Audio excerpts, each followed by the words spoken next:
Hello, folks. Welcome to Ask Haviv Anything. This is a bit of an odd episode, a fun episode, a bonus episode. I sat down with a teacher of mine, Professor Alexander Yakobson of Hebrew University, a scholar of Roman history. I learned how to do history from Alex, and I wanted to bring his voice to this podcast. I've often recommended his book, Israel and the Family of Nations, which I think is, in the last 40 years, 50 years, maybe the best single defense of Zionism out there.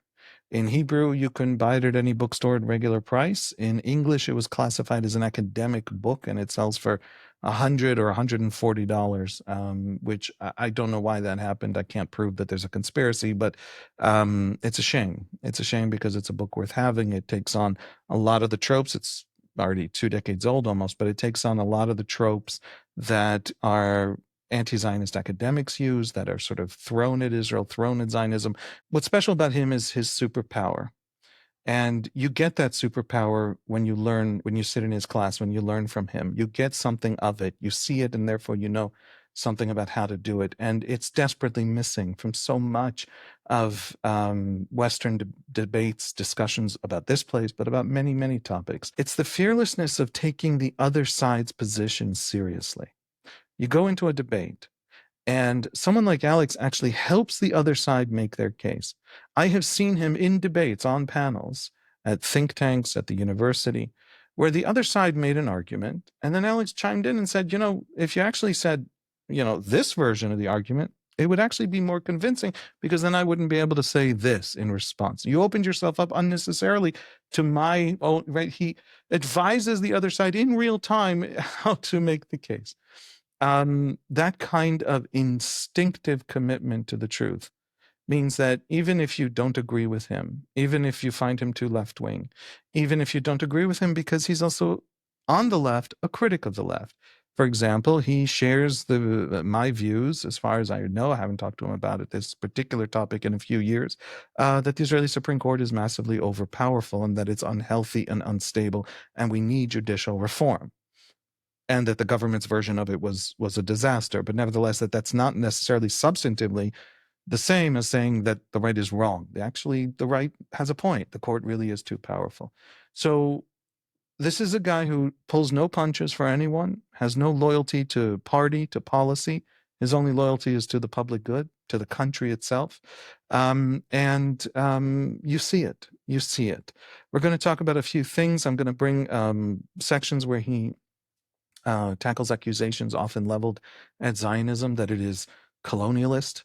Anti-Zionists often say the Jews are a religion, not a people. He offers a lot of perspective, and you can't quite place it politically. For example, he points out that Muslims have more often and for longer periods conquered and colonized Christian lands than Christians have conquered and colonized Muslim lands. Now, the Christian colonization and colonialism has been more recent, but the Muslim was more often and longer. That kind of sounds like a right-leaning sort of cultural discourse. But he also points out that during the period when Palestinians started calling themselves Palestinians, an argument often made against the Palestinian national movement is that there was a period where no Arab in the land called themselves Palestinian, and then suddenly they're all calling themselves Palestinian. There was a moment of invention, of self-invention. And that's often, on the Israeli political right, there's often heard the argument that Palestinians are fake, invented. There's, of course, a mainstream Palestinian argument that the Jews are somehow, in some innate sense, because they're a religion and not a people usually, fake and invented, and Israeli identity is artificial. Except that all other Arab peoples were going through the same process at the same time. The coalescing of Palestinian nationalism, Alex points out, wasn't something that happened only to Palestinians as a response to the pressure of Zionism or Jewish immigration. It was happening to Iraqis. It was happening to Moroccans and Algerians. Well, if it was happening to other Arab peoples, there's a bit of a deeper process and a more potentially, if you're going to morally judge it, authentic process underway. So it's a serious intellectual conversation that doesn't come just to win brownie points. It actually comes to uncover the truth, to sift away some of the sand. Um, I'm going to just stop talking here and just, why repeat everything he says and then let you hear it. Thank you very much for joining. This episode is sponsored by an anonymous donor in honor of Battalion 363 of the Halel Brigade, which is an infantry brigade in the IDF, where the sponsor's loved one serves. I think that's a beautiful sponsorship, and thank you for that. May all our sons and daughters come home safely. Here's Alex. I often tell people the Arab world misunderstands us and always thinks that we are the arm of some patron, some other, right? And therefore they continue to believe that losing in a war to us doesn't mean anything because, in fact, the only reason they lost in the war is because the Russian Empire supported us or the German Empire supported us or right now the Americans support us. And so it's still worth having another war against us. And from your book, Israel and the Family of Nations, that was when I first came across the astonishing discovery that in 1948, Egypt, when it declared war on us, declared war on communist nihilism and atheism, right? Because we were a branch of the Soviet Union. That's the resolution of the Egyptian parliament, that the Egyptian army is going to Palestine, of course, to protect Arab Palestinians and Arab Palestine and all that, but and also to confront the destructive forces of communism and atheism. Many people on the Israeli right kind of accept this designation of the Israeli, of the Zionist labor movement. That's a bit of an exaggeration, but... So let me start this discussion at the beginning. I've been on many college campuses over the last year and a half, and I've spoken to a great many college students and a great many American Jews who are very worried about the future of young people and what they think about Zionism in America. And we're hearing from the American left, the European left, the academic left, that Zionism is colonialism, that the Jews should be ashamed, that there's something fundamentally wrong in this thing called the State of Israel. There are even scholars, Jewish scholars in American universities who are now calling themselves non-Zionist, anti-Zionist, trying to found a non-Zionist academic movement. Why isn't Zionism colonialism? Is Zionism colonialism? How do we begin to make sense of this argument, this claim that we all, at some point or another, if we're going to be in academic spaces in the West, have to face? Well, every term, like every political term, every term that is used politically, you can argue about how to define it, and then depending on whether you want to apply it against a particular object. Okay, people define communism, socialism, conservatism, Bibism, and Trumpism in a way that. But I think that if we look for a commonsensical definition of colonialism as a modern phenomenon, it is obviously a phenomenon whereby Western powers, European powers, took over large parts of what is today the third world of Asia and Africa. And colonization in the proper sense means that they send their people there in order to settle them. That is, they colonize in the sense of settle.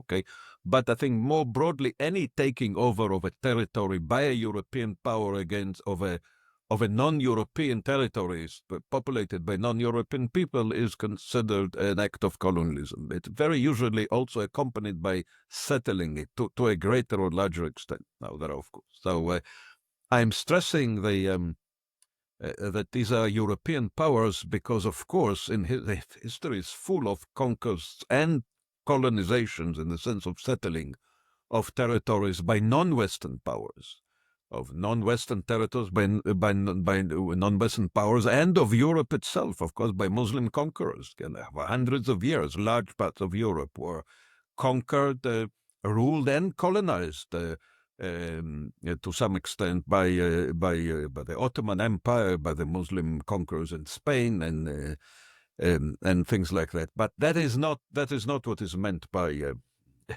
Anti-Colonial discourse. Just ignores this fact, and that in itself, of course, means that it is very much open to criticism, because there is something fundamentally dishonest about this pretense that as if only Western powers ruled over non-Western peoples. In fact, everybody who knows anything about history knows that the conquest of Christian countries and Christian peoples by Muslims was much more prevalent, without any comparison, and continued for much longer than the conquest of Muslim peoples by European conquerors. That is the latest development, of course. Okay, we leave that aside. We speak about what is meant when people speak about.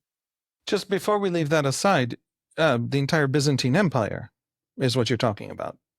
Well, look, of course, and then we what can is leave that now aside. Turkey is used to be Asia Minor, conquered and settled, of course, by Greeks and Romans. But at the point of time when Turks took over it and made it Turkey, of course, there was a Turkish conquest and colonization of Asia Minor, then of Constantinople, of course, or what is today Istanbul. Constantinople was actually conquered shortly before what used to be called the discovery of America. People rightly, of course, regard the history of post-Columbian America as a history of European colonization. I don't argue with that, but nobody thinks of calling the history of Turkey, of Turkish presence in Istanbul, or at least in the European parts of Turkey, although also the Asian parts of Turkey, of course, had been conquered by people who came from what today is Mongolia or something like that, originally.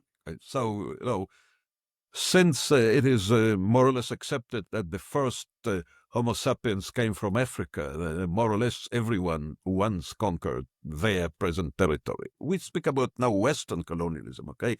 That is to say, colonialism as it is called. Now, there is always a European power that takes over a territory and then sends its people to that territory. And the Jews were not a European power that took over another country and sent its people to it.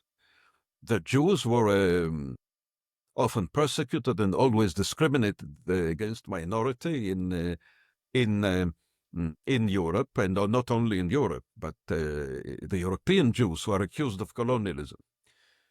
They were not a power that conquered another country. They were a people in search of a national home, of a homeland, which they sought to establish in their historic homeland, in their ancestral homeland. Zionism regards itself as a national movement of the Jewish people, of a homeless and persecuted people, and in a case of a people lacking a homeland and independence. And the question should be, why should the desire of this people to national independence, why should it be regarded as less legitimate than the desire of other peoples to independence? When the right of self-determination is there is not a single, probably a critic of Zionism, who does not in principle recognize the right of peoples to self-determination. It is not any principle you can say I disagree with it. But I don't think there is a single critic of Zionism who will say self-determination, nonsense. I don't recognize such a thing. But there is a debate about whether the Jews specifically fit that category. How do I know? How do I know if the Jews deserve to fit into that?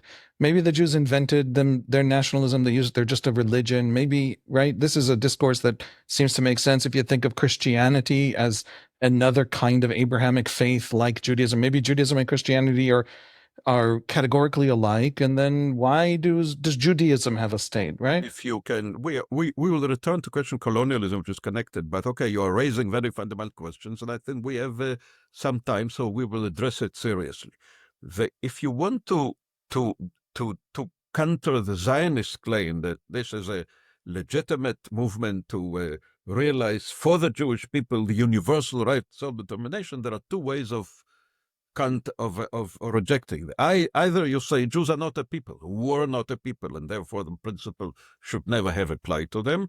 And the second possible argument to say, well, they may have been a people, or to some extent a people, but it should not have applied to them, because for them to form because they were a diaspora people, and for them to form a state in Palestine that was already populated by Arabs, was a majority Arab territory, was always going to conflict with the rights of the natives, of the locals. Okay, so there are. So you don't even. Some people say, yeah, Jews were a people in some sense, but these people should should not have tried to establish a state, because usually peoples, when they ask for independence, they ask for independence where they sit, where they live, okay? And then national self-determination is actually another aspect of the principle of government by consent, okay? Consent of the governed. It's another way to saying that people should be ruled by their decision, not by someone else. And if there are several people, then each of them has this right to self-government. But this is the great American, among other things, principle of consent of the governed. So self-determination is another aspect of the consent of the governed, but the assumption is you live in a place and then you have a right to decide how you will be governed, okay? Not just by whom, but in what national framework. Now, the Jews do not fit into this perfectly because they were not sitting, they were not living in the place, okay, where they demanded independence, unlike any other case of national self-determination. So in order to say that the right of self-determination should not have applied to Jews because they were not living in the territory, unlike any other national movement, they were not living in the territory on which they wanted to establish a state, and other people lived and objected to their coming and to their state. That is a serious clash.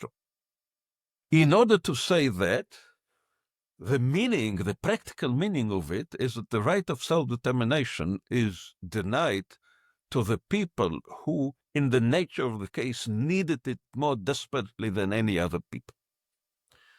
You see, when you compare Zionism with other national movements and you ask for justification, I think if you want to seriously confront the criticism is very often malicious and hypocritical, but that doesn't mean there is a serious argument against Zionism. And this is a serious argument against Zionism. Your self-determination was always going to bring you into conflict with people who were living there and were not under any obligation to make any concessions to some other people coming from some other place. And it is not like people living and saying, we want to establish a government in our natural country. Even if there is a conflict, there's a conflict between two groups of people living in a certain place, not changing the character of a country. Okay. So that is a serious objection. But you have to understand what the implications are of accepting it. The implication, the meaning of the moral implication is that the right of self-determination should not have been applied to the people who needed it more desperately by definition, because they were homeless people, than any other people. Because you see, when you're comparing Zionism with Kurdish or whatever, Basque or whatever. I was just going to say, why wouldn't that count for any homeless people? Because specifically the Jews were persecuted at a different scale? Usually peoples remain a people when they have not all of them live in a country, but they at least have a territorial base. There were some Jews in this country, but that was a very small minority of the Jewish people and the portion of this country. The Jews were basically nearly 100% outside their historical homeland. And it is not an easy thing to say that it was legitimate for them to reclaim it or even a part of it, while other people were living there. We have to address this. But the opponents of Zionism need to address the moral implications of denying Zionism. And I'm going back now to the basic dilemma. The difference between Zionism and other peoples, territorial or mainly territorial peoples, I would say there are common traits, and then there is a plus and a minus. Zionism, in some sense, is less justified than other national movements, and in some sense, it is more justified than other national movements.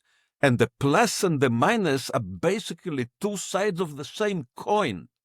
They both result from the historical tragedy of the Jews. That the Jews lost not just their independence. This is trivial, more or less every people, well, except the Chinese, or no, even more or less, basically, most people certainly lost at some point of history their independence. But the Jews lost not just their independence, they lost the homeland itself. Okay, they were a homeless people, and being a homeless people, they also face the challenges that homeless people without a home to protect them and also for some specific reasons of hostility to Jews in Europe, and not only in Europe. Now,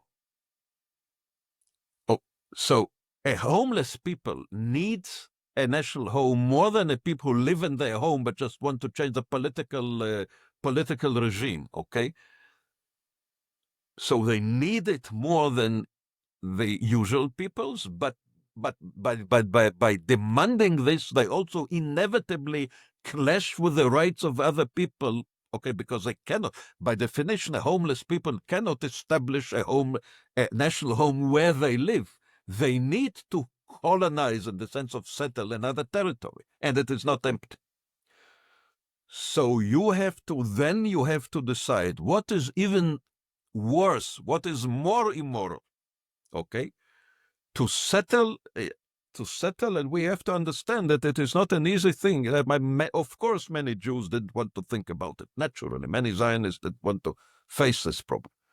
But the anti-Zionists don't want to face the opposite question. To say that the right of self-determination should not have applied to the Jews in this situation is to make a claim that is much more blatantly immoral than the claim of the Zionists, of the Zionist movement, to establish a Jewish national home in this country, even when it was clear from the beginning that it was about to provoke a conflict with the Arab. But I think at the same time that the Zionist demand should always have included a readiness to accept also the legitimacy of the national demands of the other side. I think in the case of the Zionist movement, while I think that the denial of Zionism is much more immoral than Zionism, okay? Therefore, Zionism is moral in this sense, that denying it is much more problematic morally than affirming it.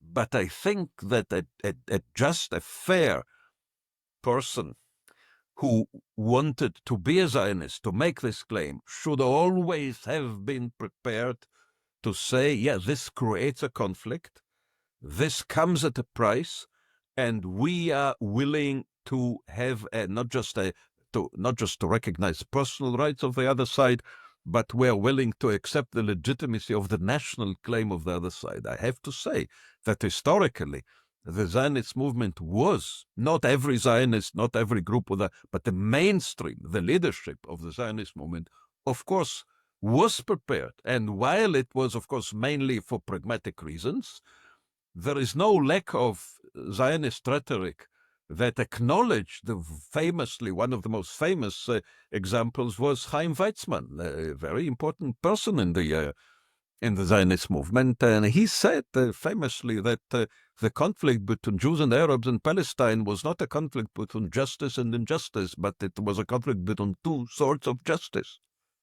Two sorts of justice. You don't hear, Greeks in Cyprus saying that the conflict between the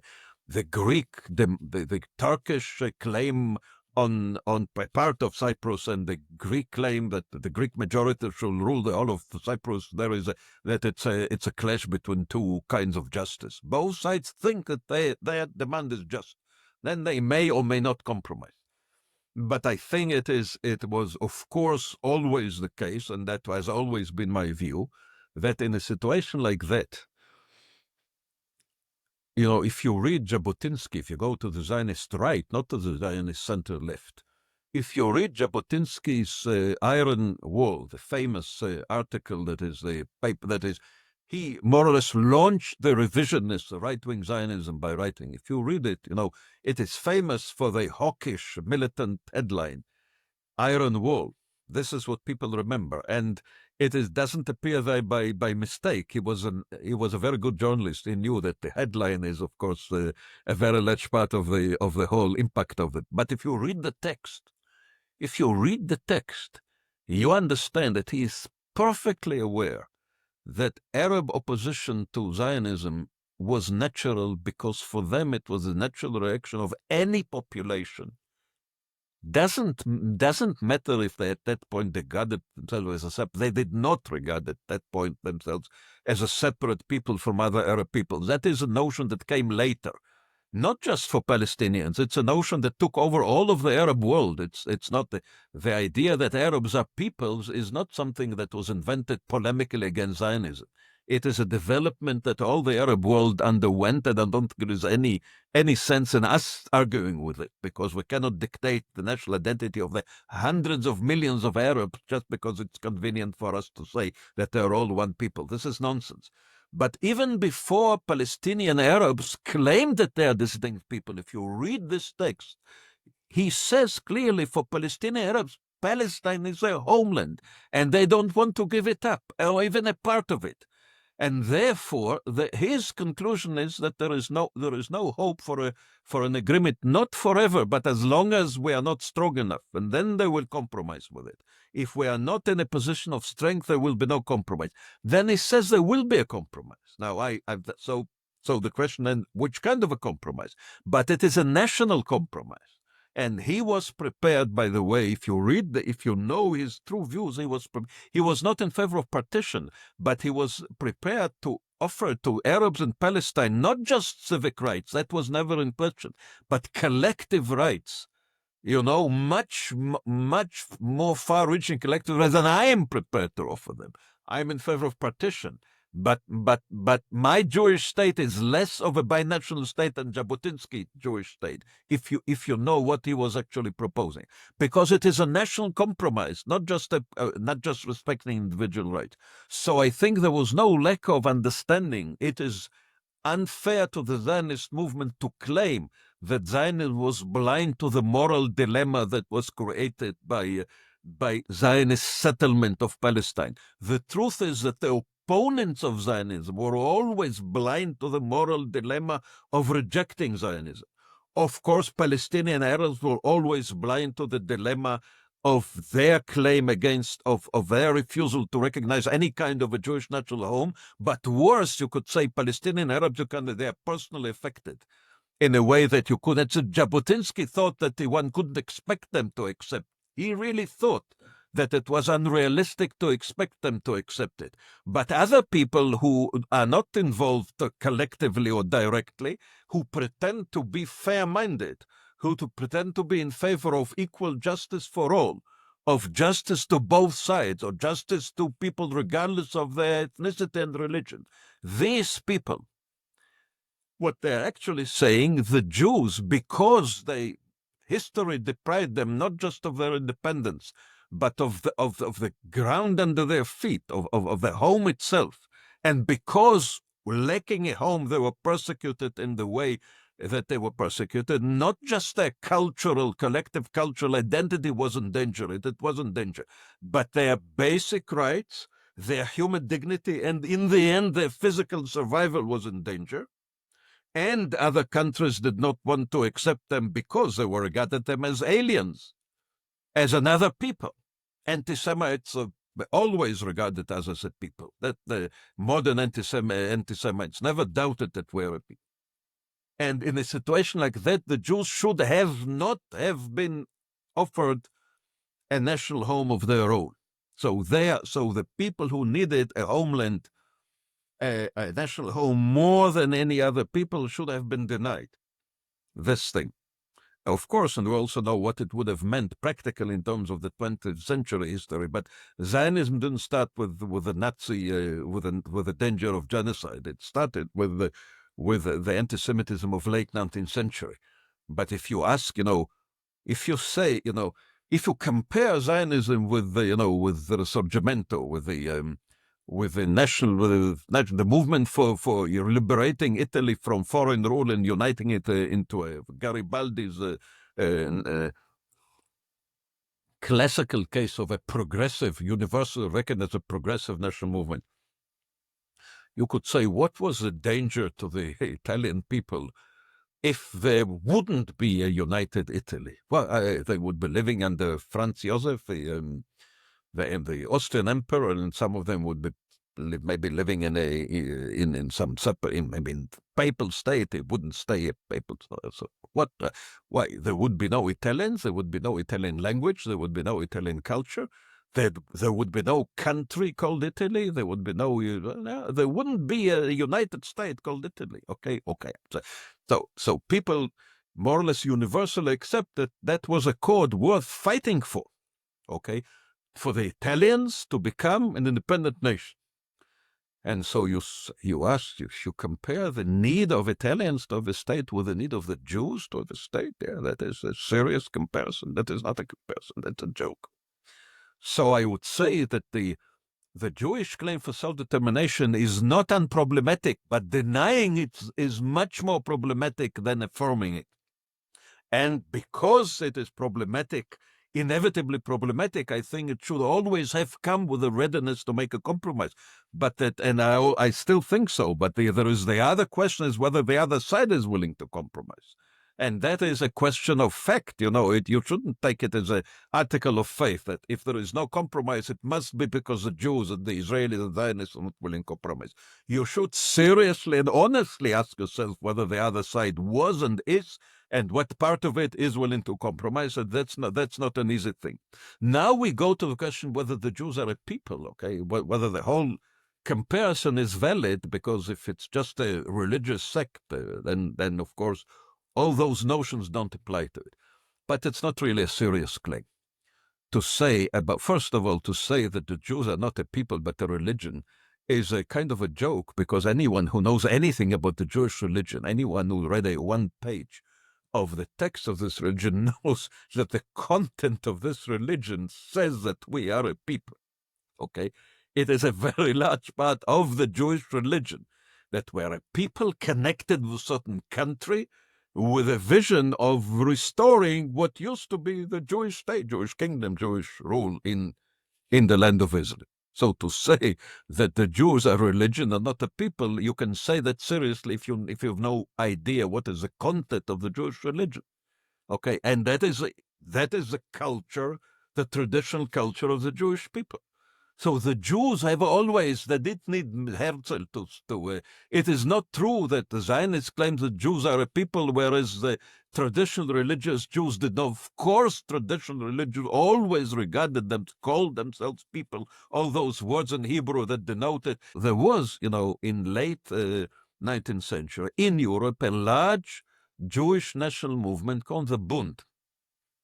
Now, it was defeated by history because its basis was Yiddish-speaking European Jews who were simply murdered by the Nazis. Okay, so it's a tragic. They lost their fight in a very tragic way. Now, they defined themselves as a national movement of the Jewish people. They were strongly anti-Zionist. They rejected Zionism. They did not want to have an independent state in Palestine. They wanted to have national autonomy, cultural autonomy mainly, in the East European, in where the millions of Jews lived. Now, there were millions of Jews who lived in Eastern Europe. They spoke, the overwhelming majority of them spoke a language that made them different from other peoples.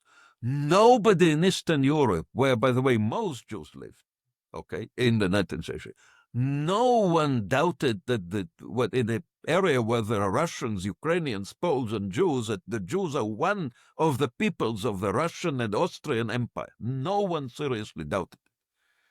And if only because they did have a national language that made them different from us. That is the basic definition of being a people, that you have a distinct, not always, but usually you have a distinct language.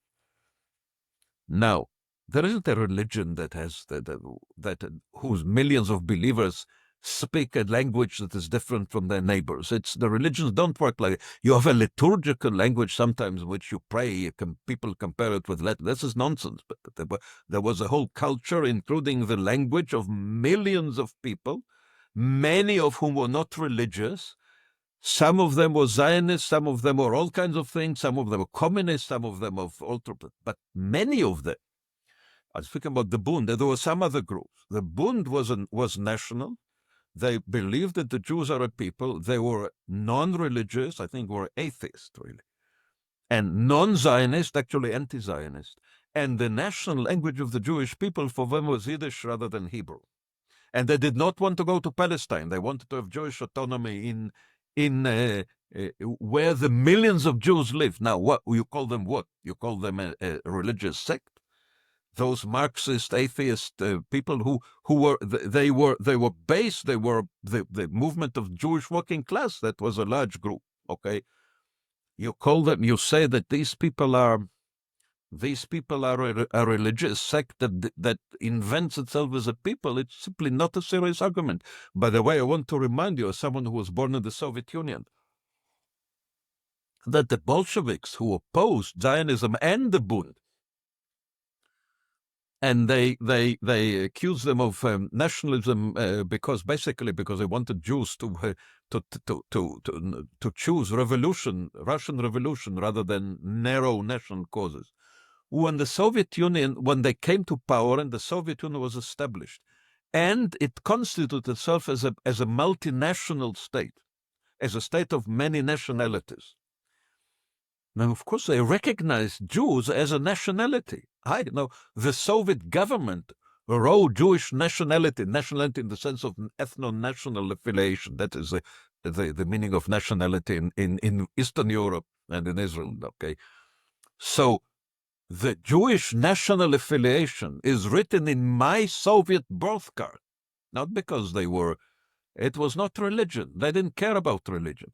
They said in the Soviet Union there are Russians, Ukrainians, Tatars, Armenians, Kazakhs, Lithuanians, and Jews. Okay, and that was one of the officially recognized nationalities of the multinational Soviet Union, which was, of course, supposed to be a happy family of brotherly peoples, and building socialism together. And they did not just define Jews as a nationality; they also recognized Yiddish as the popular national language of the Jews. And millions of Jews spoke before the Holocaust. Millions of Jews spoke Yiddish as their native language. The Soviet Union also established schools in Hebrew and theaters in Hebrew. Okay, so they were for a long time, they were quite consistent.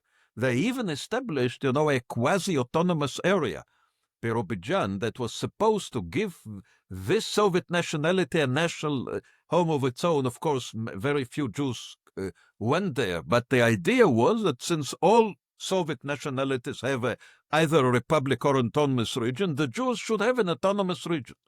Okay, and these people did not recognize anyone's religion. The religion was at best your personal matter. There was no collective recognition of any religion. So to say that the Jews were merely a religion, not from the viewpoint of religious Jews, and certainly not from the viewpoint of non-religious Jews, and not from the viewpoint of their neighbors who regarded them as another people, and not from the viewpoint of the international community that recognized them as a people. And so this is just, this is just nonsense. This is really dishonest. This is a thoroughly dishonest claim. How is it that serious people, commonly heard among elites, it's growing among influencers and scholars and thinkers, you meet it in the Middle East departments of elite universities in the West, the Jews are religion and not a people. There's some kind of a simple dichotomy there that you can just pick and choose, and the Zionists did this bad thing of peopling them, and then that turned into the evils of Zionism, or a Zionism without a metropole, a Zionism that came to the land as refugees in desperate need is nevertheless colonialism, or just one thing after another, or the very idea that after the 20th century, when every other kind of Jew in the Eastern Hemisphere is dead, apologies to French Jewry, they're 90% Sephardi. They're very much a product of the ethnic cleansing of all Jews, even if they're still around. How do you just ignore all that fundamental history, all that clear and direct and obvious stuff, and just run with these things, run with these ideas? In academia, these are majority views, at least in the elite academia that we're exposed to. In the Arab world, these are majority arguments. In all of the ideologies of the present-day left, this is common stuff, and it's so utterly and stupidly ahistorical. I find as I go to fancy American universities, Ivy League universities, somebody comes to me and says to me, everyone I know is anti-Zionist. And then I say, what the heck's an anti-Zionist? Every Jew is dead. And there's no answer. They don't grapple with it. It is a moral identity rather than any kind of argument. What is that ahistoricity?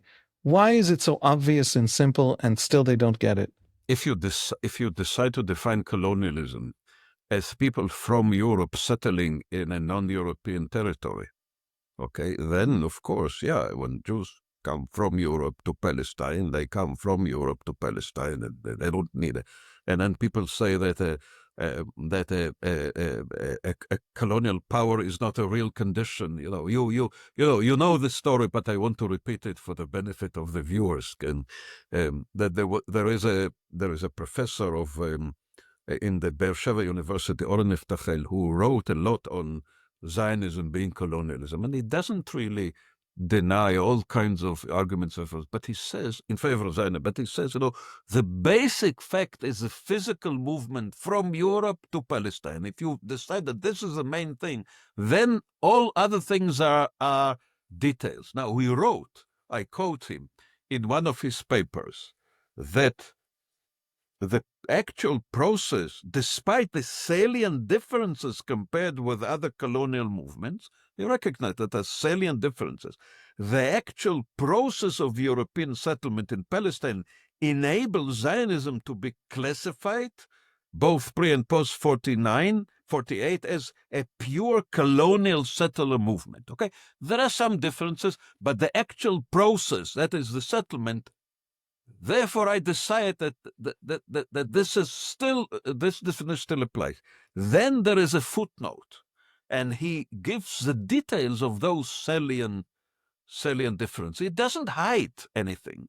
He gives full disclosure, and he says, so listen to how he describes one of the main colonizers of the Zionist movement in the left-wing post-Zionist, I'm not sure. Never mind. In the woke, I would say, academia. Now, what are the salient differences between Zionism and other colonial movements that do not change the fact that Zionism is basically colonialism? Zionism's nature as an ethnic and national rather than economic project. Okay, number one. It is ethnic and national. He doesn't say the Jews are only here. He doesn't say this. No. He says it's a national and ethnic project and not a project of economic exploitation. One, the refugee status of most of the Jews who came to Palestine. The loose organization of diaspora Jewish communities as opposed to well-organized colonial mother countries. And lastly, the ideal of the return to Zion, which is grounded in Jewish tradition. He knows that so in other words, Zionism was a colonial phenomenon in all respects and fully resembled other examples of modern colonialism, apart from the fact that it was a national movement, that it was not motivated by a desire for economic gain, that it arose out of Jewish suffering and was realized by people who may be defined as refugees, that the settlers had no colonial mother country, and that the bond with the land of Israel was part of the traditional historic identity of the Jewish people. He doesn't ignore it. It doesn't say it was just a territory. He recognizes that, of course. But that's ignoring it. It's like reading Rashid Khalidi. It's a kind of admission that functions as an ignoring. But I would say in a polite way that he doesn't attach to those factors the due importance in a way that, in my view, is outrageous. It's more than outrageous. It does something really bad to Palestinians. Because if you do figure out some kind of clever academic semantic way, right? Because academics are good with words, academics have become convinced that the universe is made of nothing but words, and if they control the words, then they control the universe. And so if you figure out this clever semantic path, finding your way through the words to being able to call Zionism colonialism, to call Israelis colonialists, to call this people, this nation colonialism, then you tell Palestinians by doing so, you can get rid of them, you can attack them, you can weaken them through anti-colonial means. Now, if I am totally colonialist in every way that involves an epithet, that involves cursing me, that involves calling me colonialist, sure, I figured out a way to call you, but I'm not colonialist in any functional way in which an anti-colonial strategy would work on me. I don't have a metropole. That's not just a moral category. That means I have nowhere to run to if you terrorize me, right? So how am I going to react? So you have now boxed Palestinians into a vision because in reality, this is ideology. This is not actually intellectually careful. They're only intellectually careful when they have to excuse and defend the ideology. Where does this ahistoricity come from? Why? This is the majority view of the Middle Eastern studies departments of major American universities, of the most elite ones.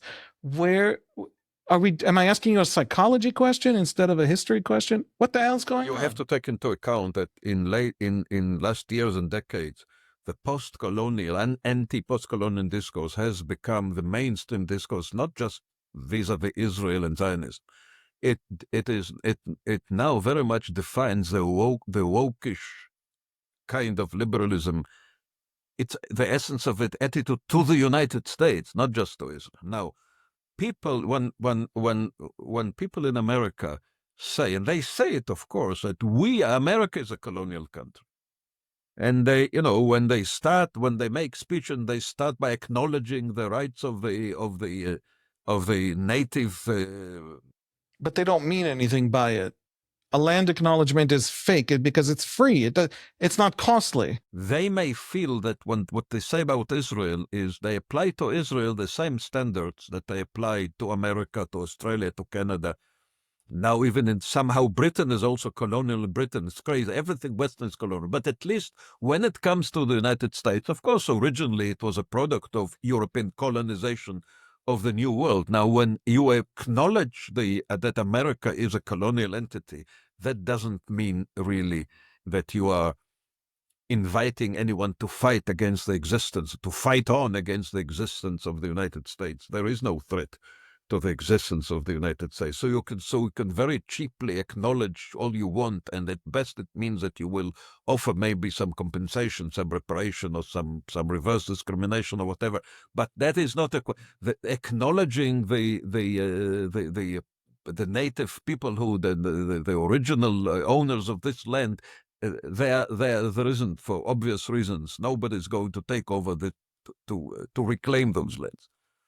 And I think that some people have persuaded themselves that actually Israel is in a similar situation, meaning that the claim for the whole of the historic Palestine is a marginal position of some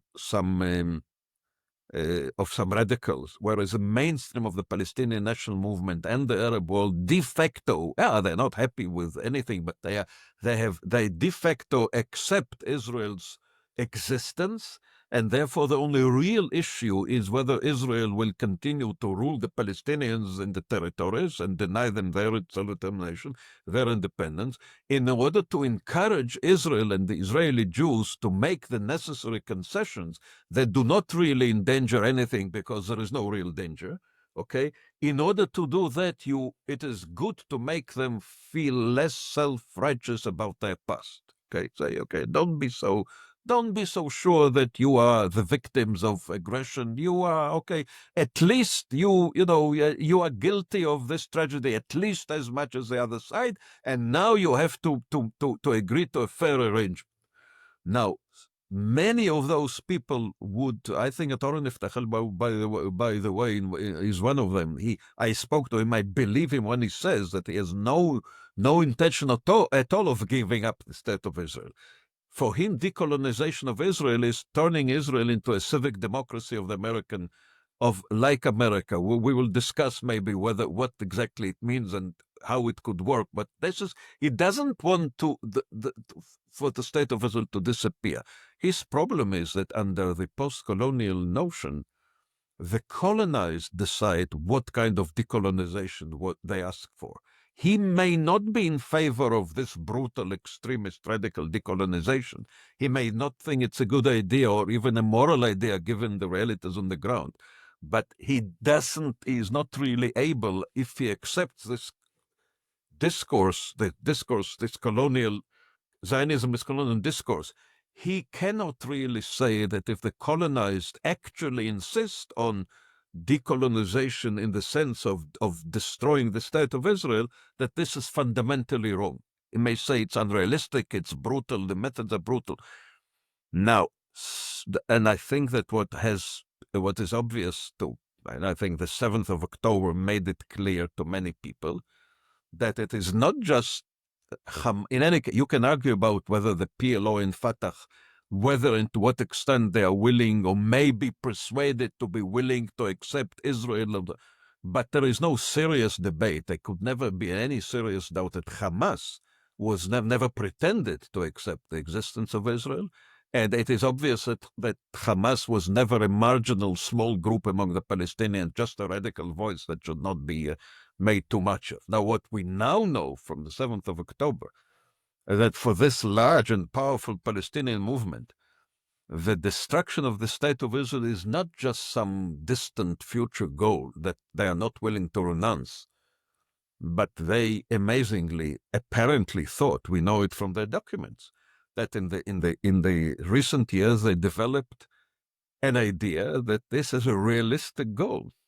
And of course, not alone, nobody could ever think that Hamas, but people, when they think about Israel being much more powerful than the Palestinians, they allow themselves to ignore the fact that there is a regional power that supports Hamas in Gaza and Hezbollah in Lebanon, and this is Iran. And so the idea we know from Hamas documents, that Sinwar's idea of bringing down the Zionist entity was, of course, not that Hamas would do it alone, but for a simultaneous attack by Hamas, by Hezbollah on the north, other elements, and a Iranian rocket attack on the basis of the Israeli Air Force. Okay, and so that could they spoke about actual destruction of the state of Israel, but they said the second best, Israel will be delivered such a blow, such a horrible blow, that it will start a process of disintegration. That means that Jews who are not genuine, or colonizers, they have no genuine connection to the country, will just start immigrating, leaving the country, and so it will be, even if not an immediate total destruction of the state, it will start the process of destruction. This is what Nasrallah said many times, and this became an operative military plan for Hamas that was realized on the 7th of October. So while in America you can be angry with this rhetoric, it doesn't really threaten the existence of America. The difference is that in this area, with these neighbors, with these forces, I think this rhetoric really encourages the worst, the most dangerous elements in the Arab Muslim world, Arabs supported by a Muslim fundamentalist power with potentially a nuclear power now. And so you are right. It is no service at all to the Palestinian people. Thank you very much, Professor Alexander Jakobsson of Hebrew University.